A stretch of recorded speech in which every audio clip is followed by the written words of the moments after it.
Shalom, Bapak Ibu yang dikasihi Tuhan. Senang berjumpa dengan kita semua hari ini di awal bulan November. Kita sudah memasuki bulan demi bulan dengan baik. Tentunya karena pertolongan dari Kristus Tuhan kita.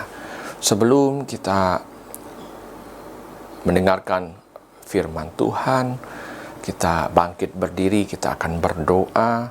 Semuanya kita bangkit dan berdoa. Bapa kami yang ada di surga, terima kasih Tuhan telah memimpin kami sepanjang bulan demi bulan.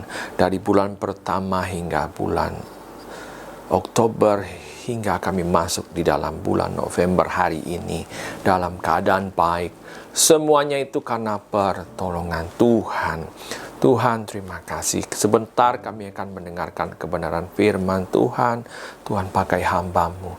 Tuhan pakai kami semua yang mendengarkan supaya kami dapat duduk diam dan mengerti dan melakukannya. Terima kasih Bapa di surga, di dalam nama Tuhan Yesus. Haleluya. Amin. Shalom Bapak Ibu yang dikasihi Tuhan. Tema khotbah hari ini adalah rumahku harus penuh. Kita mempersiapkan Alkitab kita semuanya. Kita mempersiapkan tulisan atau catatan-catatan supaya kita boleh mereviewnya kembali. Bapak Ibu yang dikasihi Tuhan, hari ini kita membuka di dalam Lukas 14 ayat 15. Saya bacakan atau kita bacakan di rumah masing-masing mulai sekarang ya. Mendengar itu, berkatalah seorang dari tamu-tamu itu kepada Yesus, "Berbahagialah orang yang akan dijamu di dalam kerajaan Allah." Tetapi Yesus berkata kepadanya, "Ada seorang mengadakan perjamuan besar dan ia mengundang banyak orang. Menjelang perjamuan itu dimulai, ia menyuruh hambanya mengatakan kepada para undangan, 'Marilah, sebab segala sesuatu sudah siap.' Tetapi mereka bersama-sama meminta maaf. Yang pertama berkata kepadanya, 'Aku telah membeli ladang dan aku harus pergi melihatnya. Aku minta dimaafkan.' Yang lain berkata, 'Aku telah membeli 5 pasang lembu kebiri dan aku harus pergi mencobanya. Aku minta dimaafkan.' Yang lain berkata, 'Aku baru kawin dan karena itu aku tidak dapat datang.' Maka kembalilah hamba itu dan menyampaikan semuanya itu kepada tuannya. Lalu murkalah tuan rumah itu dan berkata kepada hambanya, 'Pergilah dengan segera ke segala jalan dan lorong kota, dan bawalah kemari orang-orang miskin, dan orang-orang cacat, dan orang-orang buta, dan orang-orang lumpuh.' Kemudian hamba itu melaporkan, 'Tuan, apa yang Tuan perintahkan itu sudah dilaksanakan, tetapi sekalipun demikian masih ada tempat.' Lalu kata Tuan itu kepada hambanya, 'Pergilah ke semua jalan dan lintasan, dan paksalah orang-orang yang ada di situ masuk, karena rumahku harus penuh. Sebab aku berkata kepadamu, tidak ada seorang pun dari orang-orang yang telah diundang itu akan menikmati jamuanku.'" Bapak Ibu yang dikasihi Tuhan, adik-adik semuanya, mari kita menyimak bahwa Yesus saat itu diundang oleh seorang pemimpin dari orang Farisi di dalam suatu perjamuan yang besar untuk makan di situ. Banyak orang yang hadir di situ dari kalangan ahli-ahli Taurat dan orang-orang Farisi, dan orang-orang yang sakit juga hadir untuk dapat menikmati perjamuan yang diadakan oleh seorang pemimpin besar. Undangan yang begitu banyaknya, kalau kita melihat saat itu, saudara bisa melihat dari ayat-ayat sebelumnya bahwa mereka datang, mereka menikmati jamuan yang diadakan pemimpin orang Farisi tersebut. Saudara yang dikasihi Tuhan, Yesus sedang mengkoreksi pikiran orang-orang Israel saat itu. Yesus sedang menjelaskan bahwa nubuatan tentang kelahiran dirinya di dunia ini dengan satu misi, yaitu menyelamatkan orang berdosa di dunia. Sudah dikatakan ratusan tahun di dalam kitab-kitab para nabi. Sudah dikatakan berulang-ulang kali. Keinginan hati Yesus, kalau Bapak dan Ibu dan kita semuanya melihat, yaitu rumahku harus penuh. Keinginan hatinya yaitu agar semua orang itu diselamatkan dan masuk di dalam kerajaan surga. Tidak ada seorang pun yang dibiarkan binasa. Namun undangan demi undangan yang Yesus tawarkan bagi orang Israel saat itu dianggap angin lalu. Mereka hanya berpikir, orang Israel berpikir bahwa satu waktu akan ada seorang raja yang akan memimpin mereka membebaskan dari tekanan orang-orang Romawi. Pemimpin secara jasmani, pemimpin secara literal yang memimpin dengan satu kerajaan secara duniawi. Hal itu yang Tuhan Yesus jelaskan di dalam pembacaan firman Tuhan ini, bahwa Yesus sedang menjelaskan bahwa Ia datang bukan untuk mendirikan kerajaan di dalam dunia, tapi Ia menawarkan kerajaan Allah, kerajaan surga bagi banyak orang saat itu. Bapak Ibu yang dikasih Tuhan, kita banyak baca firman Tuhan hari-hari ini. Jangan seorang pun melalaikan membaca kebenaran firman Tuhan. Itulah yang menjadi penuntun kehidupan kita. Itulah yang menjadi pelita hidup kita saat dunia gelap. Di tengah-tengah pandemik saat ini, tidak ada jalan keluar. Tetapi firman Tuhan mengatakan, firman-Mu itu pelita bagi kakiku, yang menerangkan jalan-jalannya. Kalau kita menghadapi satu tekanan, kalau kita sedang menghadapi satu jalan buntu, firman Tuhan adalah jawaban. Firman Tuhan yang menjelaskan. Sudah terbukti.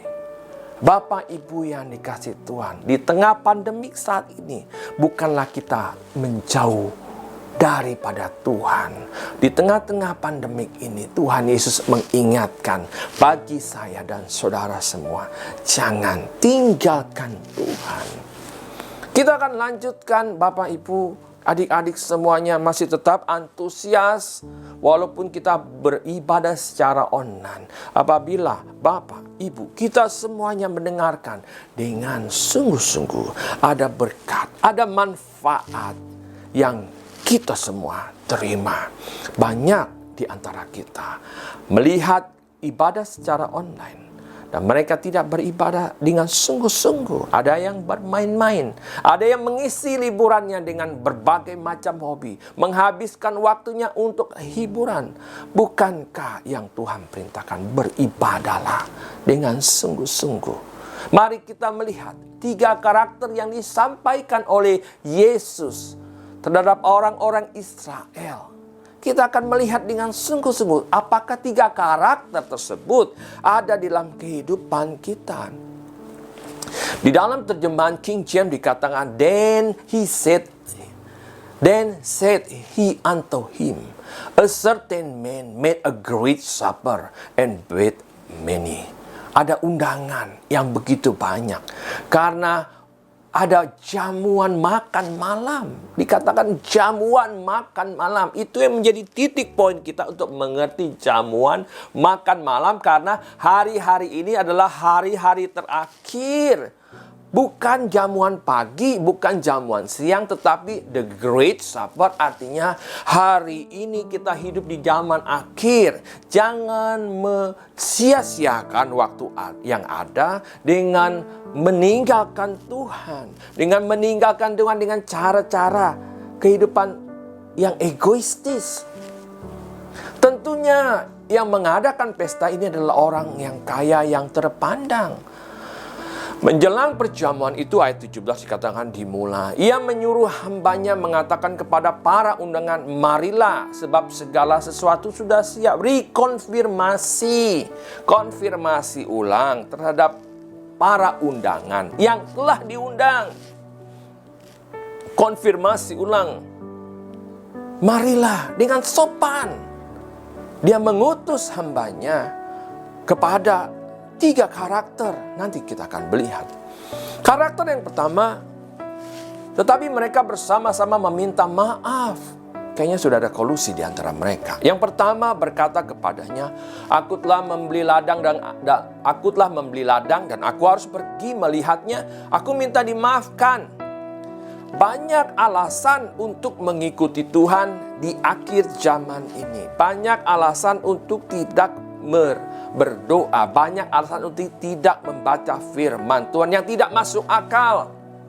Alasan-alasan yang tidak masuk akal itu selalu dikemukakan bagi orang-orang yang tidak ingin menerima undangan atau taat kepada firman Tuhan. Bagaimana mungkin the great supper atau makan malam itu yang telah diundang. Orang ini berkata, aku telah membeli ladang dan aku harus pergi melihatnya di malam hari. Bagaimana mungkin bisa melihat ladang saat itu yang tidak ada penerangan listrik? Undangan tersebut diberikan di malam hari. Dan orang yang pertama ini mengatakan, karena aku telah membeli ladang yang sudah dibeli, aku harus melihatnya. Saudara bayangkan, melihat ladang di malam hari yang ada jangkrik. Kedengaran jangkrik doang. Apa yang saudara dapat lihat di tengah malam hari tanpa penerangan? Paham saudara? Di dalam hidup kita juga ada banyak alasan-alasan yang tidak masuk akal di dalam mengikuti Tuhan. Saudara dan saya telah ditebus. Saudara dan saya telah diundang. Orang Israel saat itu telah diundang oleh Yesus. Selalu banyak alasan yang dia kemukakan untuk tidak dapat hadir di perjamuan malam. Walaupun Tuhan mengatakan dengan sopan, marilah. Kalau saudara mengatakan, lihat, marilah, ada undangan, marilah, dengan sopan. Dan dapat kita amati bahwa orang ini tidak lagi menghormati undangan. Tidak tertarik lagi dengan hal-hal yang bersifat rohani. Orang ini tidak tertarik lagi dengan ketaatan yang Tuhan telah berikan. Dan orang tipe yang pertama adalah orang yang cenderung mengasihi harta yang ia miliki. Hatinya cenderung kepada kekayaan dunia. Apa yang telah dia investasikan, baik rumah, baik mobil, hartanya, dia banggakan. Hatinya bergeser daripada Tuhan. Jangan sampai apa yang Tuhan telah ingatkan hari ini terjadi dalam hidup kita. Mari saya dan saudara bertobat apabila kekayaan dunia, apa yang saudara punyai, membuat kita jauh daripada Tuhan. Kelompok orang ini memberi perhatian yang lebih kepada kepemilikan dunia. Dan sibuk, selalu sibuk. Sehingga tidak mentaati firman Tuhan. Tidak ada waktu untuk berdoa. Tidak ada waktu untuk membaca firman Tuhan dan menyembah Tuhan. Tuhan mengatakan dalam Matius 6 ayat 33, carilah dahulu kerajaan Allah dan kebenarannya, maka semuanya akan ditambahkan kepadamu. Kalau saudara dan saya percaya itu, carilah Tuhan, carilah wajahnya. Amin. Jangan di tengah-tengah pandemi ini kita lebih menjauh. Kita lebih senang dengan liburan kita. Kita lebih senang dengan hobi kita. Kita lebih senang dengan apa yang kita miliki. Kita tidak lagi senang dengan apa yang Tuhan berikan, yaitu undangan untuk datang, duduk diam di dalam perjamuan yang begitu luar biasanya. Karakter yang kedua, yang lain berkata, ayat 19, saudara membaca, aku telah membeli 5 pasang lembu kebiri dan aku harus pergi mencobanya. Aku minta dimaafkan. Dan dalam terjemahan King James dikatakan, another said, I have bought 5 yoke of oxen. And I go to prove them. I pray thee have me excuse. Saya mohon dimaafkan. Lagi-lagi saudara dikasih Tuhan, karakter kedua ini memiliki kesamaan dengan alasan yang tidak masuk akal. Mencoba 5 ekor lembu di malam hari. Bukankah sudah dibeli, saudara? Buat apa untuk dicoba? Kelompok ini adalah kelompok yang memuaskan. Dirinya baik di pekerjaan, di hobi, kesukaan hatinya ia penuhi, keinginan hatinya ia dahului dibandingkan datang ke dalam perjamuan yang Tuhan berikan. Bapak Ibu yang dikasihi Tuhan, belajar. Kita belajar dan belajar.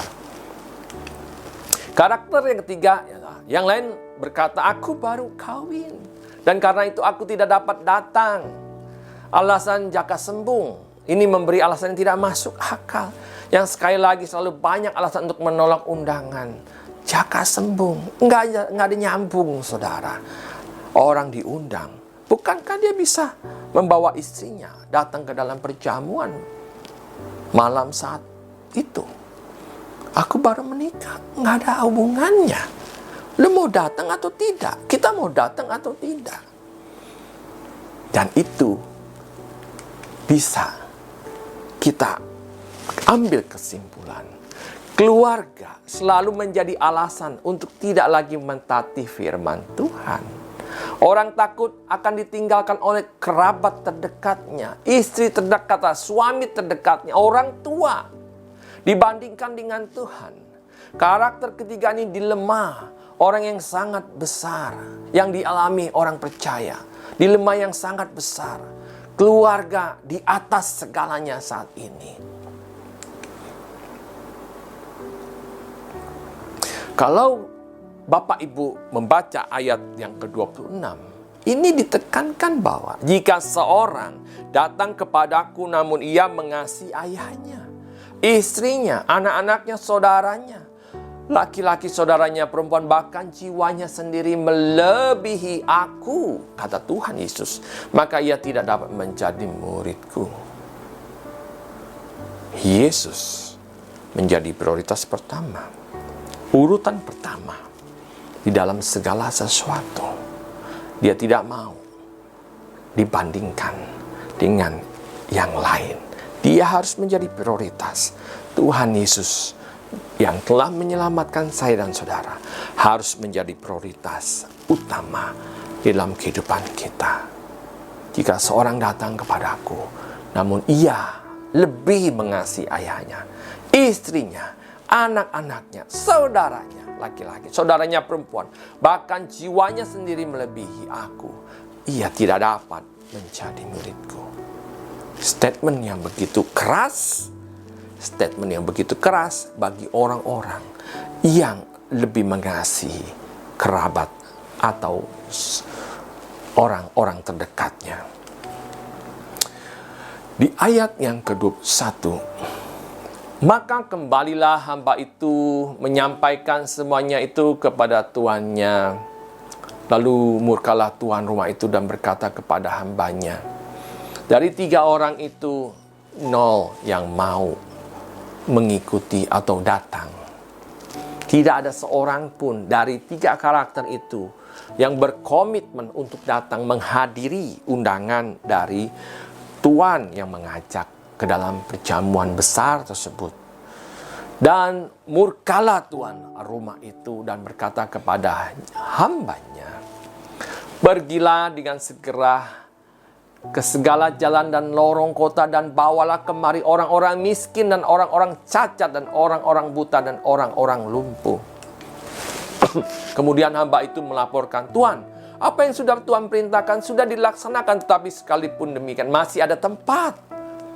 Lalu kata Tuhan itu kepada hambanya, pergilah ke semua jalan di lintasan dan paksalah dan orang-orang yang ada di situ masuk karena rumahku harus penuh. Bapak Ibu yang dikasihi Tuhan, untuk undangan yang berikutnya, kelompok berikutnya adalah kelompok orang-orang yang tak berdaya, orang miskin, orang-orang cacat dan orang-orang buta dan orang-orang lumpuh. Artinya saudara yang dikasihi Tuhan, orang yang tidak berpengharapan, orang yang tidak memiliki apa-apa, orang yang nothing tulus, yang tidak diikat oleh kekayaan dunia. Apa yang diharapkan? Hidupnya sedang sakit. Apa yang diharapkan dengan orang-orang yang cacat? Apa yang diharapkan dengan orang-orang buta? Pengharapannya apa? Hanya mau diselamatkan. Orang-orang lumpuh hanya mau diselamatkan. Yang jadi pikiran mereka adalah orang miskin ini mau diselamatkan. Tidak terikat dengan harta kekayaan dunia. Ada yang berkata tadi, aku baru saja membeli ladang, aku harus melihatnya. Aku baru saja membeli 5 ekor lembu, aku harus mencobanya. Aku baru menikah. Bapak Ibu yang dikasihi Tuhan, orang-orang inilah orang yang dibawa masuk ke dalam satu perjamuan, the Great Supper.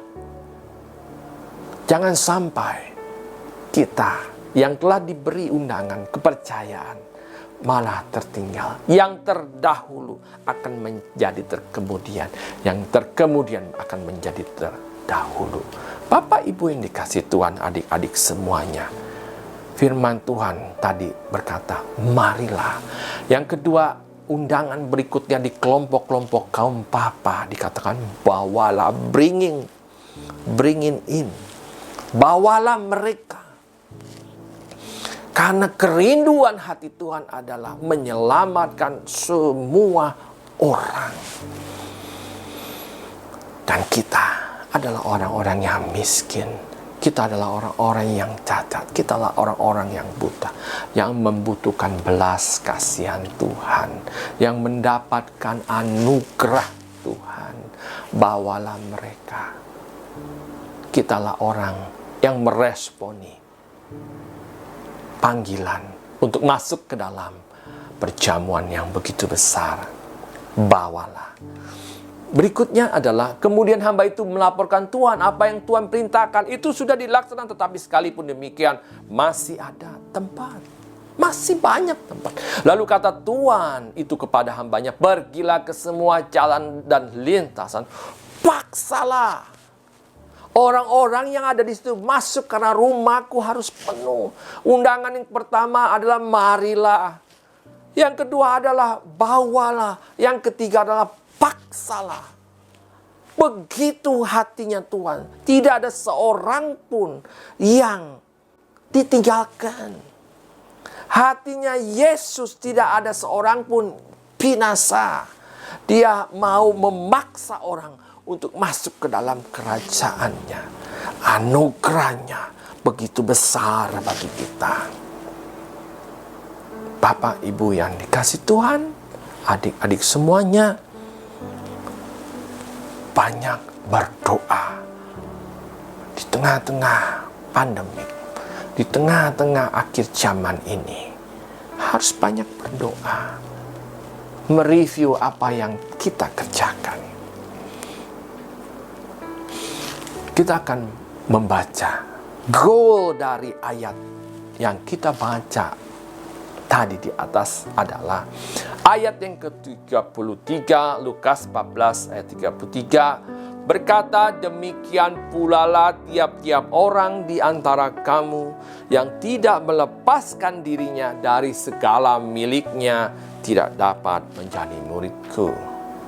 Lepaskan kepemilikan dunia, lepaskan hati kita yang membuat kita menjauh daripada Tuhan, yang membuat hati kita meninggalkan Tuhan. Harta kita harus lepaskan, kepemilikan itu, rasa yang begitu mengikat itu kita harus lepaskan. Demikian pula lah tiap-tiap orang di antara kamu yang tidak melepaskan dirinya dari segala miliknya tidak dapat menjadi muridku. Dan berbahagialah kita semuanya yang mau meresponi panggilan Tuhan. Di dalam Wahyu 19 ayat 9 berkata, lalu ia berkata kepadaku, tuliskanlah, berbahagialah mereka yang diundang ke perjamuan kawin anak domba. Katanya lagi kepadaku, perkataan ini adalah benar, perkataan-perkataan dari Allah. Amin. Bapak Ibu dikasih Tuhan, berbahagialah kita yang meresponi panggilan Tuhan, yang mengetahui kebenaran firman Tuhan dan kita melakukan. Amin. Kiranya Tuhan memberkati hari Minggu saudara dan kita semuanya. Tuhan memberkati. Amin.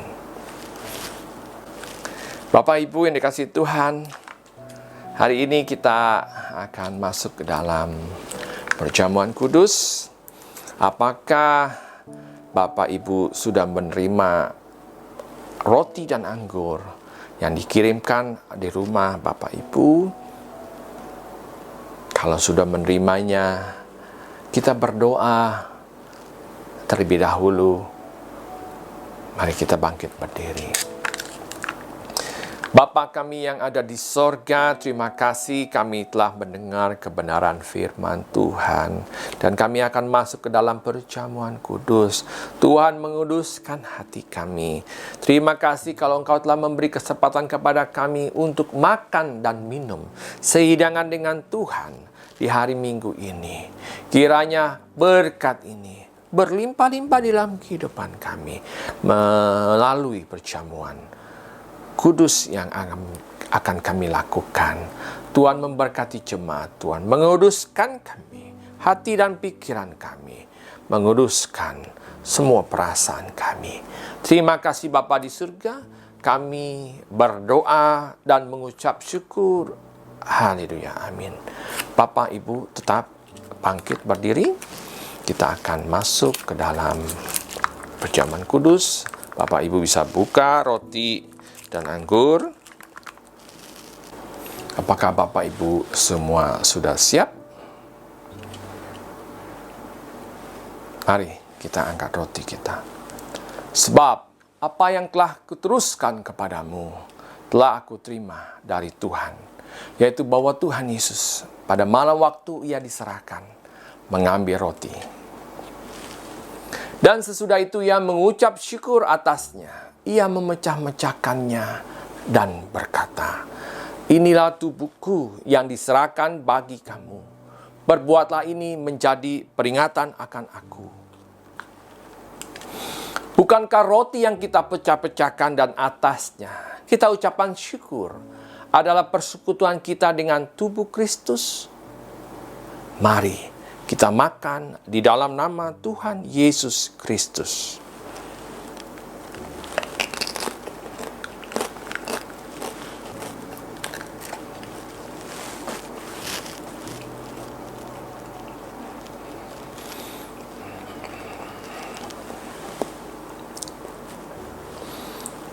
Demikian juga Ia mengambil cawan sesudah makan, lalu berkata, cawan ini adalah perjanjian baru yang dimateraikan oleh darahku. Perbuatlah ini setiap kali kamu meminumnya menjadi peringatan akan aku. Bukankah anggur yang kita minum dan atasnya kita ucapkan syukur adalah persekutuan kita dengan darah Kristus? Mari kita minum di dalam nama Tuhan Yesus Kristus.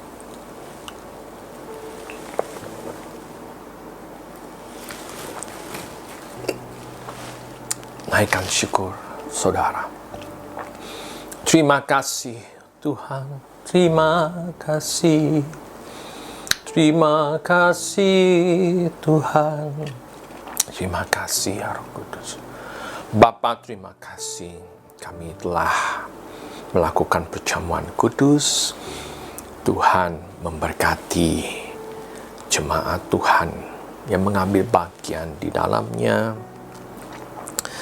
Kami tahu Tuhan, waktu kami makan dan minum, kami memberitakan kematian Tuhan Yesus di kayu salib yang telah menebus dosa kami. Terima kasih Bapa, terima kasih Tuhan, terima kasih untuk semuanya ini. Dalam nama Tuhan Yesus, haleluya, amin. Bapak Ibu, mari kita tetap bangkit berdiri. Kita akan mengakhiri ibadah kita pada saat hari ini. Kekasih-kekasih Kristus, tinggallah di rumahmu masing-masing sampai masa kesesakan ini berakhir, sampai Tuhan membuat satu kemenangan di dalam hidup kita.